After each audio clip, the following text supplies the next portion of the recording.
I have to say, this is definitely a disappointing year for gamers. Last year's event for everybody was terrible, but we can admit that last year was pretty good for games. Especially when they announced some games that were still in development during these times without even E3 happening. And we still get a bunch of good releases. Of course, they may have been developed before all the craziness happened. But nonetheless, a precedent was made that these games can definitely come out during hard times without much issues. Right now, a lot of what we're getting this year at E3 just is definitely a disappointment.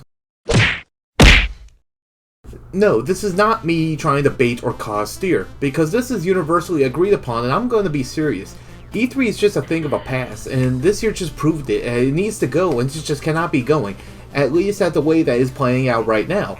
If that is how it's going to be played out, I'm not going to be for it at all by any means.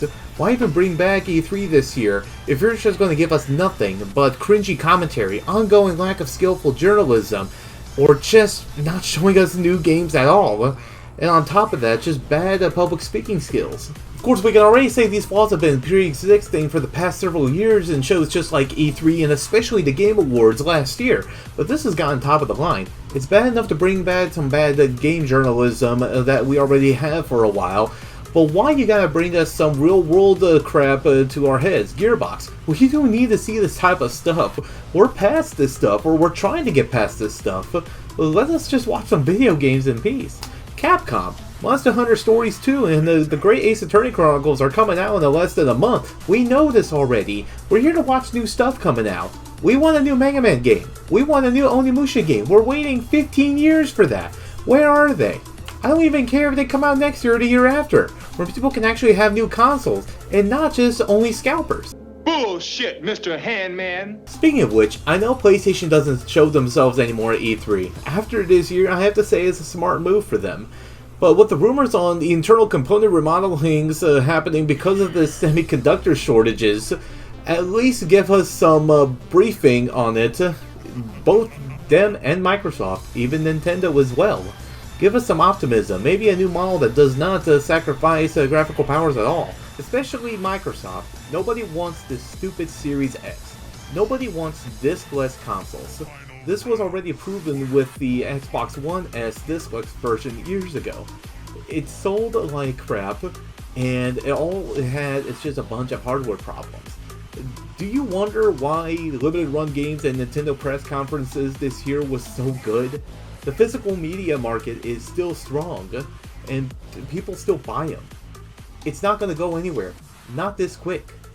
Just give us a Xbox Series S with a disc drive. I already see the digital versions in local Walmarts and Targets in my area. And trust me, my area is decently populated. Just give us a disc drive and nobody is going to pay scalper prices.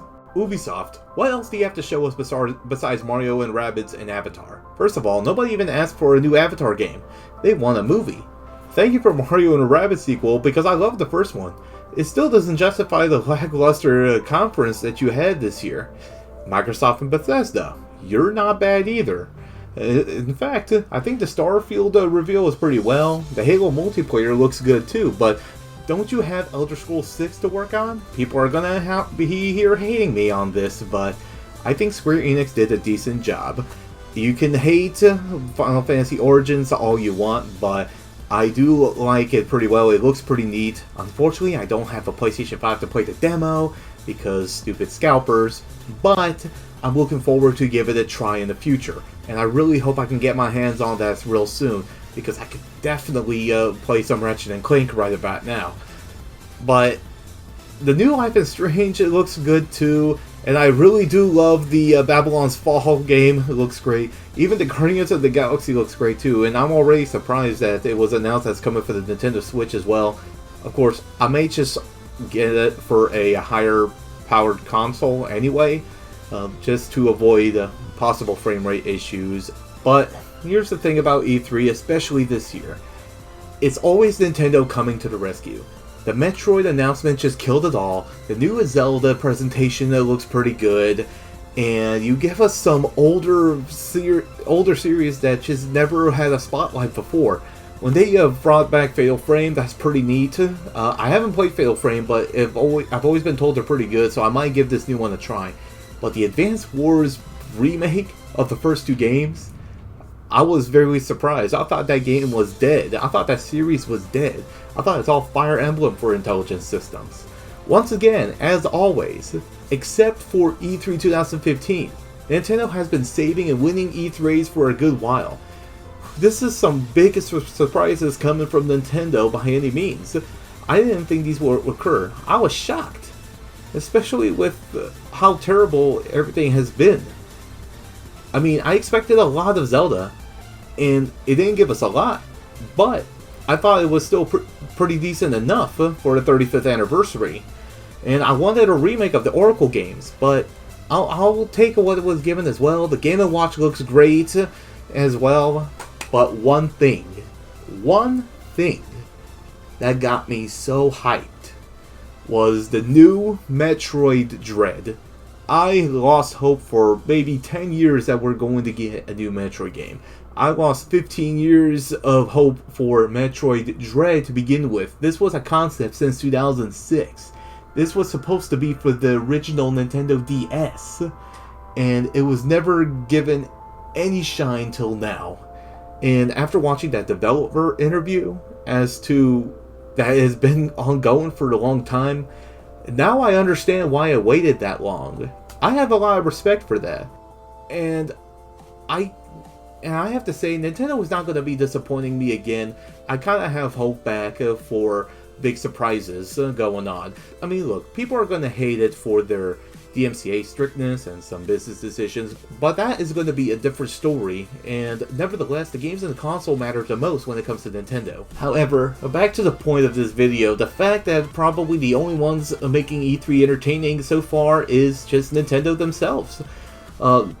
They have the best communication amongst their presentation, and they don't have to bring in people who just give us a bunch of baloney to bring into their games.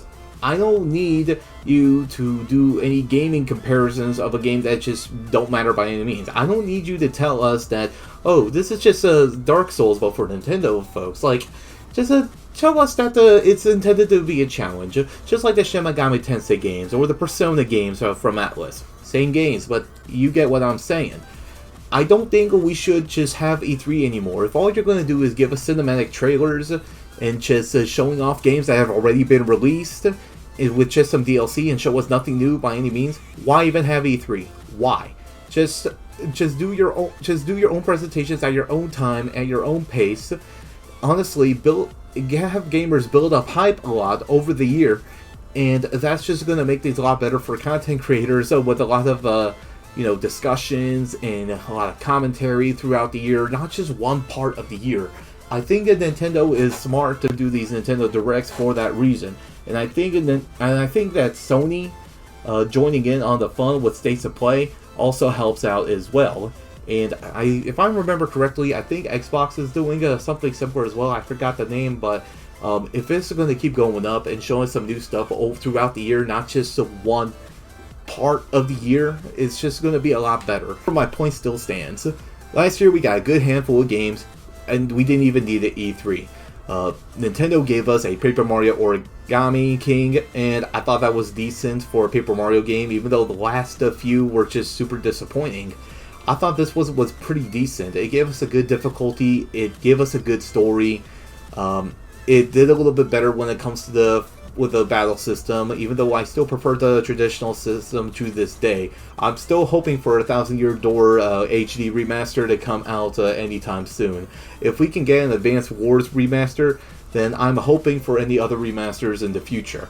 It could be a Link's Awakening, Oracles of Ages and Seasons, just new graphics overhaul for all I can care. But if anything of that, if that could happen, I will be happy. Just from anybody, especially from Nintendo.